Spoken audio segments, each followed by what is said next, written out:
Hey everyone, it's Laurel gelling with Laurel. So color of the month this month for April is In the Mood. So I have done a few nail sets for you, which I'm going to show in this video. So first of all, I've got these swatches here and I'm going to put some Meet Me at the Chapel down as a base coat first. Of course, you can use Lovey Dovey. I have a little bottle of Meet Me at the Chapel, which if you've been following my channel, has been lasting me quite a while because I'm always using this tiny little bottle of Meet Me at the Chapel. So it just goes to show you how long the polishes actually last. So if I don't do anything that you might like to see, by all means, comment below and give me some ideas. Even if you have liked something but you're not sure how to do it, let me know about it and I can try to do it and post a video on it. So I don't know if you've seen, but there's a little bit of lines in the white there, lighter colors that can happen. So I was just tapping the bottom of it to help self level it. And now I'm just going to level it out on the polish bottle here to just give it a little bit of time to self level before I put it in for a full cure. So now I am just doing the second swatch, nail swatch here, and I'm going to put both of these in for a full cure. Now, if you have a mini lamp, it's going to be a full 60-second cure. And if you have the premium or the deluxe lamp, then it only requires 45 seconds for a full cure. Another way of ombreing is sponges. So I picked up these sponges here at the dollar store for like $2. And I'm also going to do a French, which I'm going to use the liner brush here. But first we're going to do the ombre. So some people can struggle with ombres with the brush, using the fan brush or an ombre brush or whatever. So I'm going to show you another way of doing it with a sponge. So right now I'm just cutting, so these are just regular cosmetic sponges. I just finished cutting off the end because you don't really need a lot. You just really need enough to do the space that you're doing. So when you go to do your ombre, just like as if you were using a regular paintbrush, you want to apply a thin layer of gel polish. So we're going to use the In the Mood nail polish, gel polish, for the first 3/4 of the nail plate. And then we are going to use a white. In this case, I'm using Meet Me at the Chapel. You can use Lovey Dovey as well. For the tip part of the nail plate. And then when you're done that, you want to keep it wet. Make sure that it's thin coats only because we don't want thick. And you're going to use your sponge to blend them together, and it's just going to be a light tapping motion. And before you start doing that, make sure you use some kind of tape or adhesive, like the lint papers or masking tape or some kind of tape to dab your sponge on like this, just to get all the like little lints and maybe a couple, if there's some little pieces of sponge or something that's hanging loose, it'll take it off before you put it on the nail. And then you're just going to want to just tap away, just like you're using a brush. But it does it a lot more quickly. You're going to have little dimples. That's pretty much inevitable when you're using a sponge. But you're going to do a couple of layers and it'll kind of fill in the dimples a little bit. And at the very end, you're going to put a clear coat on it, in this case being Clearly Frisky, and completely cover that whole design so the clear coat will fill in all those little dimples. And once you're done, put it in for a full cure.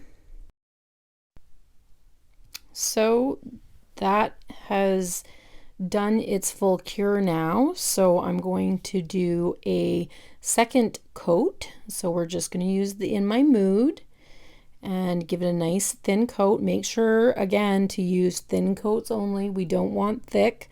Thick is just going to make a mess. You in your mind you want to do thick coats just to because you think it's going to be better, but trust me, it's not. You want to do thin coats. The thinner, the better. The more coats, the better. It takes a little bit more time, but in the long run, your finished product will definitely look better with the thin coats.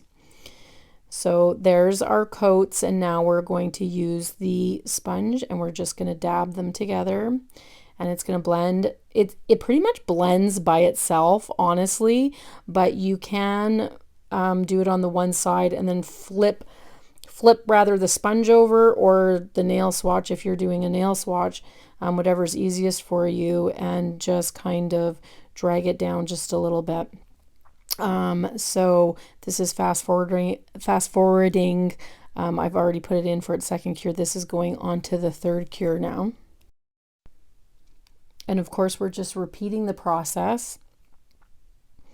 I'm doing the one layer of the In My Mood and then the other layer of the Meet Me at the Chapel. And then we're going to use our sponge, in this case, our dollar store cosmetic sponge. And we are just going to dab and tap, blending those two colors together. And again, once you have them all blended together, you put it in the lamp for a full cure, then top it with Clearly Frisky or whatever top coat you might have, and then give that a full cure, and you have your ombre nude nail. So this totally reminds me of a latte. What do you think? Starbucks? So for design number 2, I am going to use In My Mood as the base coat this time, instead of using the white lovey-dovey. Now the reasoning behind this is I believe it is so much easier to put a French on top of a color than trying to put the color on top of the French. So some people can do it the other way, not me. Anyway, so I'm going to use the white stamping gel out of the stamping kit. It's just in this little tube. You can buy them separately as well, but I still have mine from my kit, so I'm just using that. So I'm putting that down up on my palette with some of the Meet Me at the Chapel. I'm going to use just a dotting tool. You can use a toothpick. You can use the cuticle pusher. You can use whatever you have close to you to just mix that Meet Me at the Chapel and the white stamping polish together to make it a little bit more opaque. Then you're going to use your medium liner brush and you're going to just saturate and load up that paintbrush, making sure to get the whole liner brush full of the color. Then you're going to go about middle way down the nail and you're just going to drag that liner brush straight across on a diagonal. Now you want to try and make sure that you line up the sides from where you did the first line. You can just use your brush across like that to give you an idea of where. I'm using my finger on my other hand, my other finger as a fulcrum, balancing point, as you can see, to try and help balance my hand that I'm doing the artwork with. And then I'm just going to drag that across. So now you have 2 diagonal lines across your nail. So this is a extended French. So it's a little bit exaggerated. Of course, it's going halfway down your nail plate opposed to just the tip or the free edge of your nail. So basically, you're going to use a liner brush and you're going to curve it.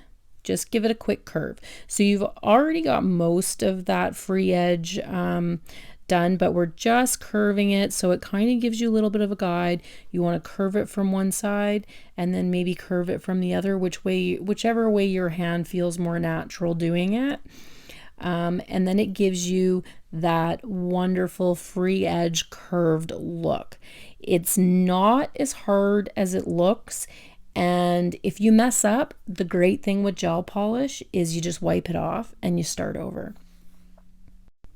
You can do that without messing anything up because the color that you have on underneath is already cured, so it's not going anywhere. So the only thing that's going to be going anywhere if you wipe it off is the white, and then you start all over again. So easy peasy.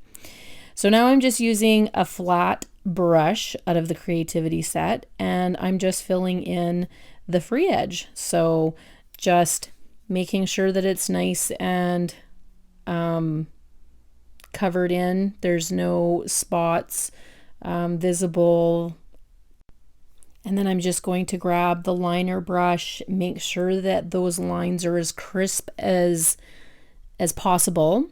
And like I said, if they're not and you can't seem to straighten it up with the brush, then just wipe it all off, save yourself some headache, and start over again. Sometimes you go to the extreme of you're trying to fix it so much that you're just making it worse and worse and worse. So it's just easier to wipe it all off and start all over again. We've all been there. We've all done it. Just take one for the team, clean it all off if you have to. But if you're lucky enough that it's going okay for you, have it all lined up. Make sure that those circles or those ovals or whatever you want to call it, those nice angled curves are done very well with the liner brush. And then make sure you finish off with the flat brush so that it levels out a little bit more and you don't see those strokes with the liner brush in it. Once you have that, then you want to give it a full cure. And once it's done that cure, you want to take it out and you want to give it a second coat just to make sure that you get any voids or anything that isn't covered by the first coat. And if you're using the stamping gel like I am for the opaqueness, the stamping gel does not self-level as easy as the gel polish. So you will more than likely have a couple of voids. So this is a great time to just fill those voids in and try to get it as level as possible. And once you're done, give it a full cure and finish it off with a coat of Clearly Frisky, and there you go. Nice French tip. So the last one I'm going to do in this video is just a really, really simple one. This is the GelMoments Jewel Kit. I'm having a problem speaking tonight. I've been calling in my mood, and I apologize, and I'm not changing it. Everybody knows it's in the mood, not in my mood. It's in the mood. Anyways, this is the Jewel Kit for GelMoments. You get this cute little pickup stick and kind of pick, I guess, to move the jewels around. So I'm taking out some of the clear jewels to put on this design. It's just going to be a really, really simple design. So to get those jewels to stick, you just want to put some Clearly Frisky on the area where you're wanting to put the jewels. Make sure you put on a liberal amount, but not so much that it's going to be pouring out the sides and, looking awful. You want it to kind of cure level once the jewels are on. You don't want to have big globs of polish on. Not only does that not cure properly, but it looks awful as well. So my table here is nothing but a silicone mat. Pretty much my whole table is a silicone mat. So I'm having issues picking up the jewels because it's just pushing down into the silicone mat and they're not picking up. So I'm just going to grab my resin palette here and I am going to pick them up off the silicone so they are easier to pick up with the pickup tool. So the pickup tool provided in the GelMoment kit picks the jewels up pretty good. You have to make sure that it apparently is a flat solid surface underneath. Make sure that the jewels are pointing upwards, so just flip them over like this if they're upside down, and they get picked up quite easily. I'm assuming this is like a little silicone rubber pad that they're getting sucked up into. I'm not really sure what the end is made out of, but either way, it picks up the jewels pretty good as long as the jewels are standing upright and they are on a flat surface. So I'm just grabbing all of these little jewels, and I'm not really doing much of a pattern. I'm just kind of putting them on a diagonal close to the cuticle area, giving them a little bit of a pattern, just something nice and simple and elegant, and that's pretty much it. That is the design. Very simple. Anybody can do it. It's definitely not difficult. You're just putting all of the crystals in a diagonal line across the nail plate, and you can use the tool itself to move them into place. You can use the silicone end, or you can use this pick end to just push them in a place. I can see that I had a little bit of space on the one side of the nail, so I'm using this pick end to space them out a little bit better across the nail, and making them look as diagonal and straight as possible. Now I'm thinking I'm liking that, so I'm going to pop that in the lamp for a full cure and make sure that those jewels don't go anywhere. And of course the finished product. Very simple, very elegant, and a pretty easy design. So this is part 1 of a part 2 series. I will do the flowers in another part. I don't want to make this video too long for you. So if you'd like to see the flower nails in the other video, please stay tuned for part 2. Please like and subscribe, and have a great day.